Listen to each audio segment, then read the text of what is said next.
If you were to go back to our conversation on Tuesday, very briefly, we talked about the movie Remember the Titans.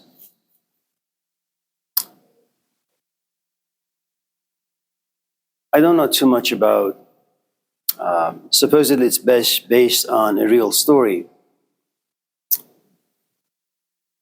So what you have is an environment or a space where segregation is fully at play. So you have the whites here and you have the blacks here.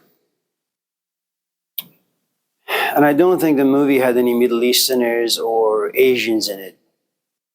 So let's just focus on, black and white.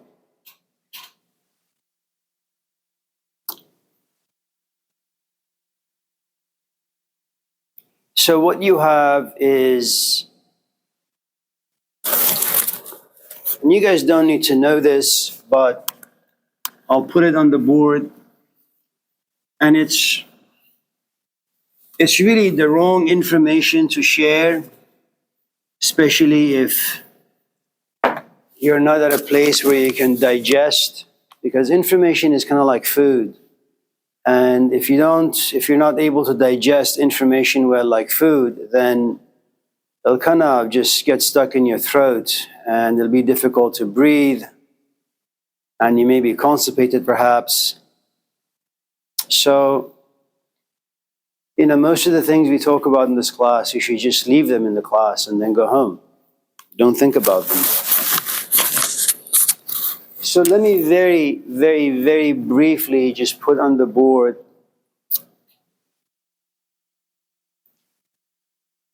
what it means to be white and what it means to be black. And some of you are probably laughing because you're saying, Amir, you're neither white nor are you black. What right do you have to speak of such things?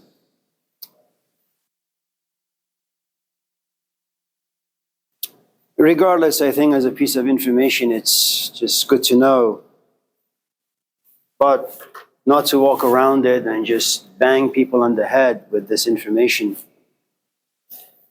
There was a guy some years ago, his name was Darwin. His father was pastor at a church, I think. His mother was profoundly religious. The only person who really understood Darwin and understood and grasped the talent that lived inside Darwin was his uncle. He recognized early on that Darwin has a very curious mind. And that curiosity needs to be protected, needs to be nourished. And so every time Darwin wanted to kind of explore and experiment, and he knew that what he wanted to do would probably upset his parents, he would go directly to his uncle. Sometimes his uncle would just go directly to him and push him to do something in private or in hiding.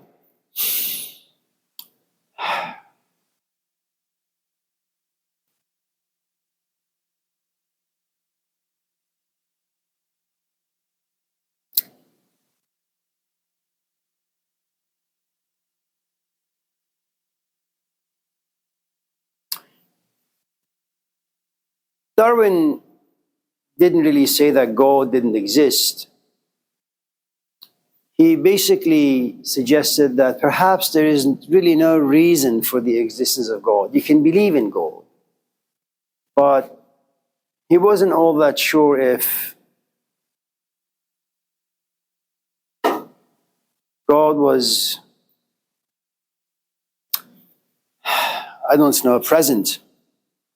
What he did believe in is that every living organism has this intelligence inside it. Whether it's a blade of grass, whether it's a lion, whether it's a cockroach, whether it's a human being. And the first principle that consumes all living organisms is do whatever you can to survive. Which means the following.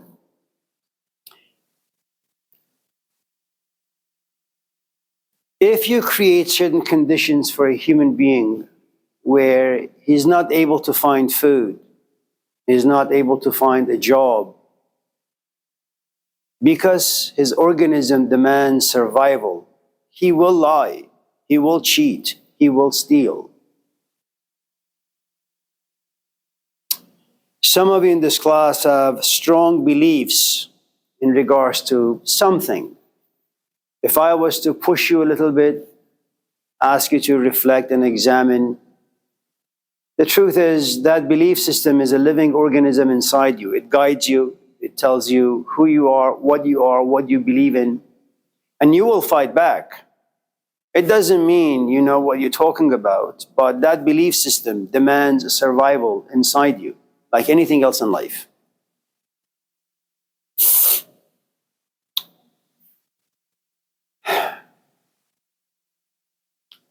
And so the example, for example, I'll give you a couple. Go to Safeway and buy yourself a bag of potatoes or a bag of onions. Put them in a plastic bag, tie it up, and just put it under your bed.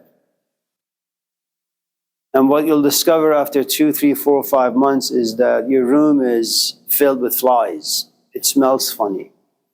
And the potato has become a cradle, a home for all these bugs and worms or other organisms of all sorts. Now, why? Well, it's not because of God. Certain chemical reactions take inside the potato, and all of a sudden it gives birth to a brand new organism, brand new life. That's what life does. You don't have to believe in God. You just need to believe that inside everything lives this intelligence. And this intelligence will do whatever it possibly can to survive. Okay? So, if you YouTube bears in Alaska, they have thick furs. If you YouTube bears in California, they don't have a thick fur. They don't have a big, thick jacket. Why? California is relatively warm. Antarctica is very, very, very cold. You take a bear from California, dump it in Alaska, freeze to death. You take a bear from Alaska, dump it in California, they'll probably die of heat exhaustion. And Darwin basically suggests that every person, not every person, but so the point again I'm trying to make is that all organisms, depending on what they are, where they are, who they are, will try whatever shape or form that is available to them to survive. Okay? Now,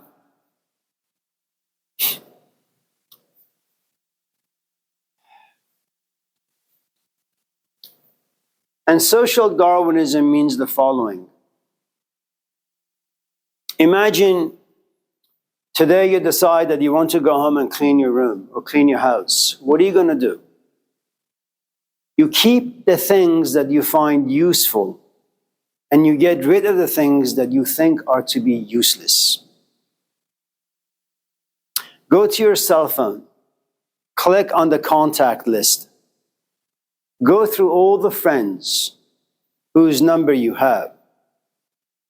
And then if you're sitting, say in the bathroom, and you got some extra time on your hand because you're constipated, what are you going to do? All of a sudden you say to yourself, well, I haven't talked to this person for a while, and I haven't talked to that person for a while. And so you start tapping those numbers and then hitting the trash bin icon. And all of a sudden they're there no more. And what Darwin argues is one of the ways that we survive, one of the ways that society survives, is there comes a point where you realize there are certain things that are no longer necessary. They're just taking up space. So what do? You get rid of them. So in social Darwinism, what you have is a hierarchy. If you want to build a room or a house or someone to fix your backyard, where do you go? And you don't want to pay full price. Where do you go? Come on, don't be shy. Where do you go? You go to Home Depot. What kind of people do you look for? What, someone who's walking with a suit and tie? Someone who's driving a Lexus? Who do you look for? There are some Mexicans standing with a sign, or perhaps they're just standing around. What are you doing? You don't go around Lakeshore to look for such people.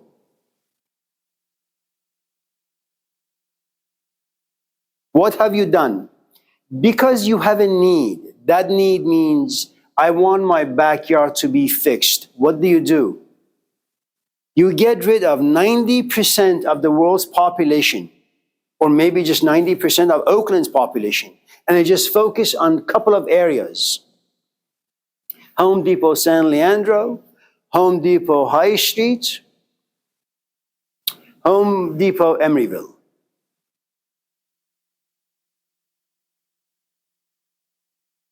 Okay?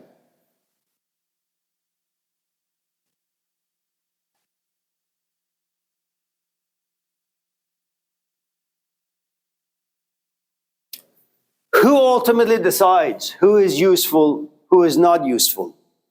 If you want to fix your backyard and you got $10,000 in your pocket,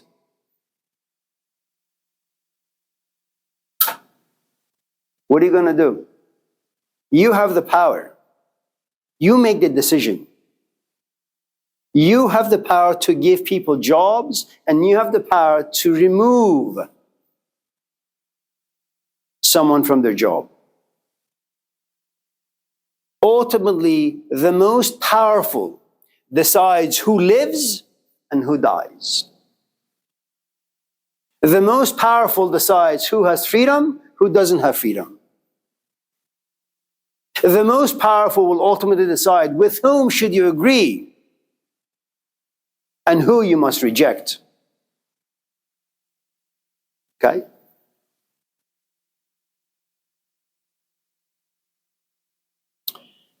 If you were here on Tuesday last week, we were talking about perhaps certain cultures or countries who were imposed upon by superpowers, by France, by British, by America. Why? Why can't we get along? We can't get along because power creates greed. Power creates domination. Power creates morality. Power creates definition. Power creates categories, from the most useful to the least.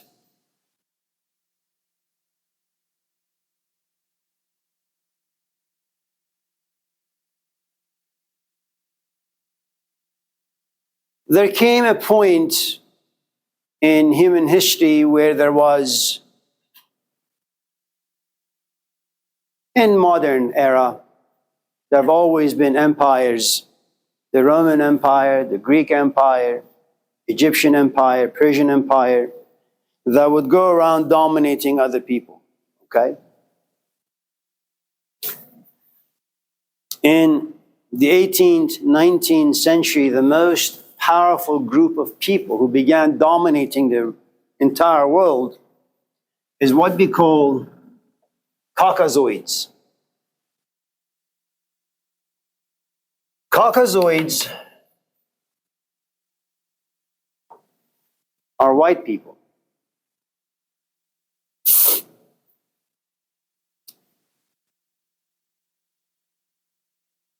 Remember what we talked about. The most powerful decides ultimately what is most valuable and what is least valuable.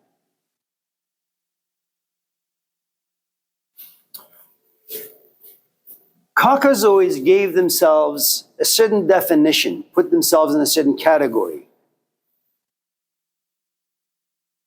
Pure, innocent, right. And who gave them this particular category and set of definitions? God.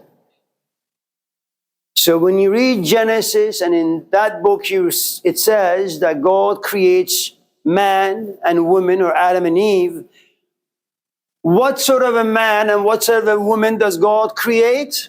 Not red, not brown, not yellow, not black. It's white. So the most powerful begins to define language.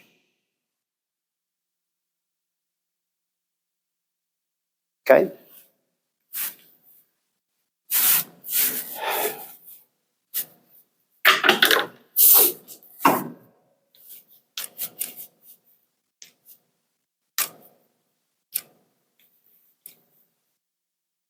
Now, the world is a big place and it has lots of other colors in it. What do you do with those colors, with those people?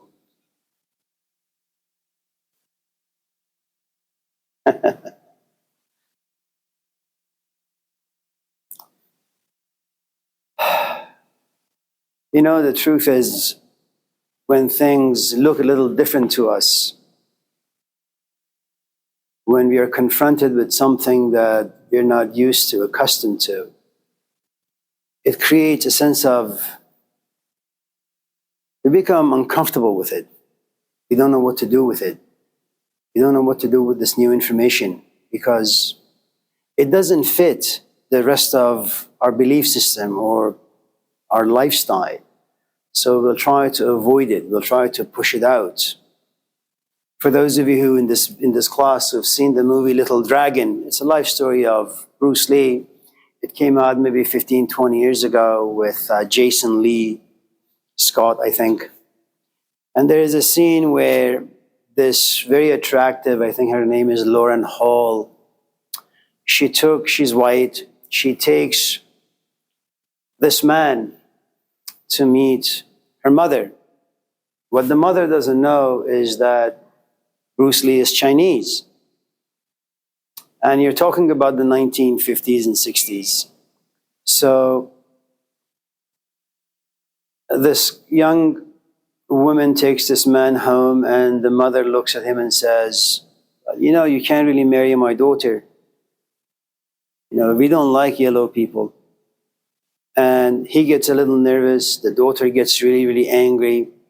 And then he doesn't even drink the cup of tea that was given to him by the mother. He just leaves it on the fireplace and just storms out. And the young woman, because she's in love with Bruce Lee, and that's one of the things you need to know about love, it makes you colorblind. You'll begin to have an enormous amount of patience, forgiveness, and you self-sacrifice without really knowing why you're sacrificing, but you do it because that's what love does to you. It baptizes you from within, and all categories go away. And so she looks at her mother and she says, this is my life and you can't decide for me. And even though it's dark, it's raining, it's cold, she goes out and she screams, Bruce! And he's on a motorcycle, he makes a U-turn, he picks her up, and they get married, you know, and all that.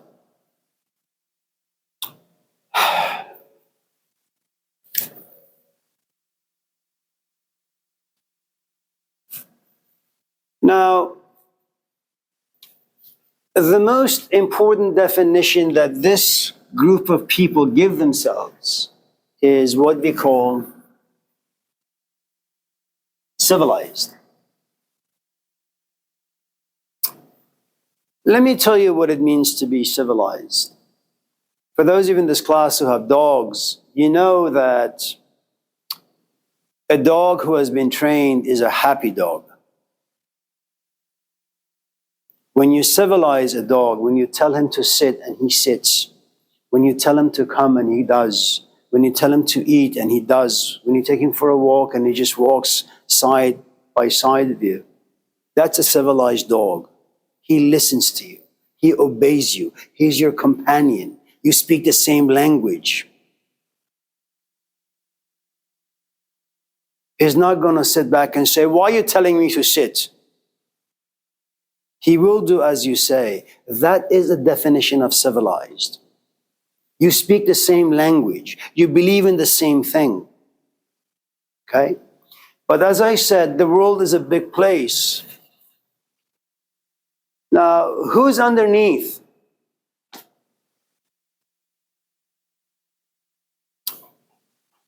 Caucasoids.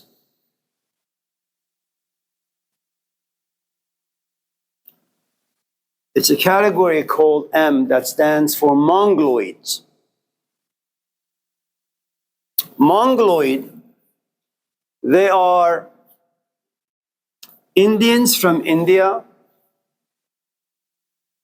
Middle Easterners, and Asians.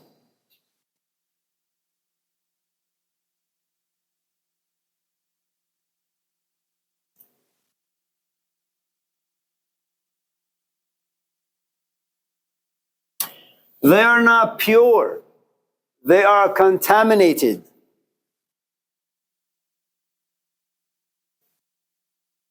Which means what? If up here your value is 100, you're like gold here. Down here your value is 20. Who decides that your value is only 20?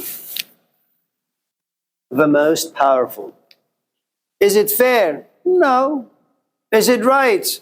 It's right for them, not so right for these people. Can you do much about it? Yeah, you could gather together and rebel. And for those of you in this class who have read The Animal Farm, it is true. You're weak. You're being pushed around by the dominant group. You may even have the luck or the power to get rid of these people. But you know what's going to happen? You're now going to be the most powerful. And you know what's going to happen when you're the most powerful? Then you begin to push other people who are not like you around. It's a vicious cycle.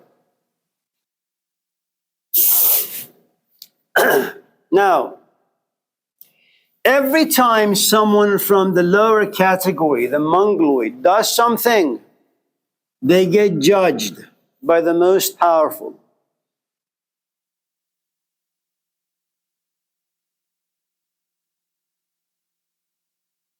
You guys should do an experiment. When you get married and when you have a child, every single day look at your child and say to him or her, you're stupid. You will never amount to anything. Say it 20 times a day for the next 10 years and see what's going to happen to your child. Low self-esteem, no confidence. They will never value themselves or anything that they do. Why? They trusted you. They loved you. And how did you define them? You have zero value. I never wanted you. You're an extra in this house. And your child will begin to internalize all the messages that you have given to him or her for the past 10, 20 years. What happens to you now? When someone says, who are you? Oh, really nobody. When you raise your hand to ask a question in class, your instructor says, put your hand down, you're an idiot. Well, he hasn't really said anything different than what your parents have told you. You say, yes, sir. No, sir. You become addicted to a certain patterns of thinking and being. Okay?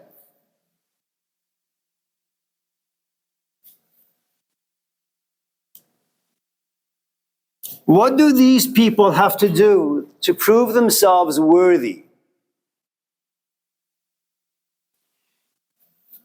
They go into the world of the Caucasoids and they realize, well, Caucasoids build a lot of Starbucks.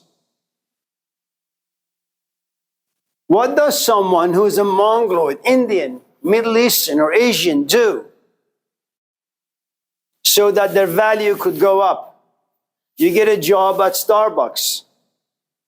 The owner, Caucasoid. What do you do?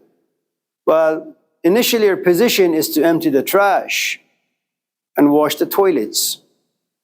Then you organize things in the storage room. Then you actually make coffee.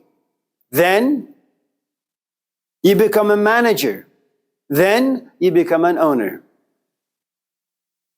And all of a sudden you have joined the club. And though you may be brown, though you may be yellow, though you may be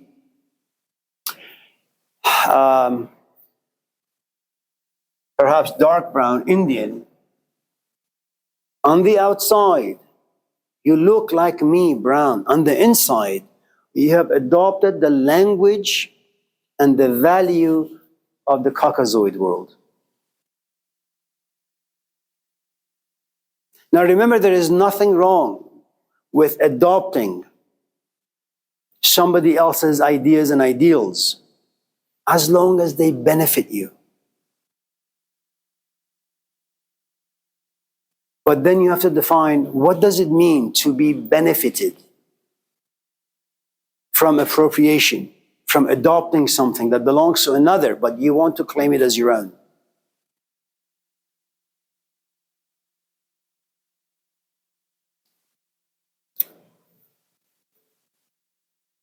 So remember, who you are, what your value is, depends on how the dominant culture defines you, judges you.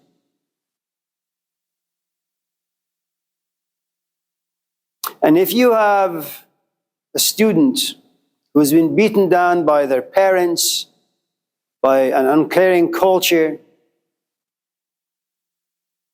and they have developed certain patterns of thinking, it's really, really, really difficult to change them. Okay?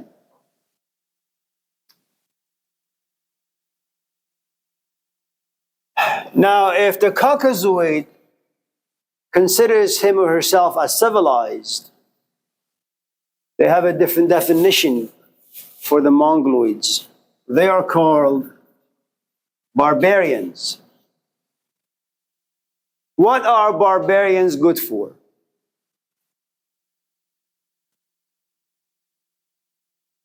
They're like mules.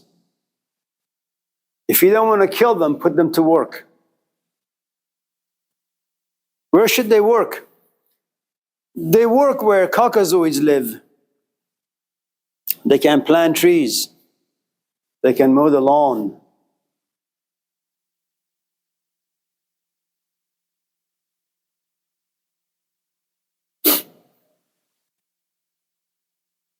When you're a Mongoloid and you go to a Caucasoid to mow the lawn, where do you go?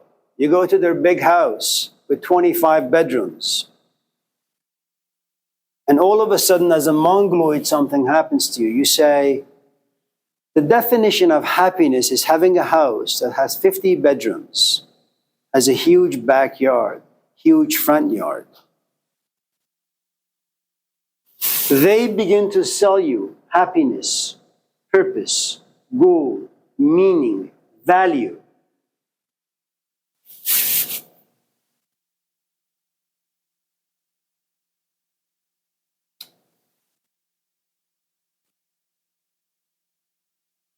Africa is a big continent.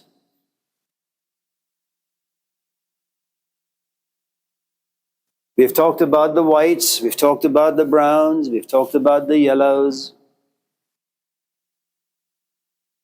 How should we categorize the blacks?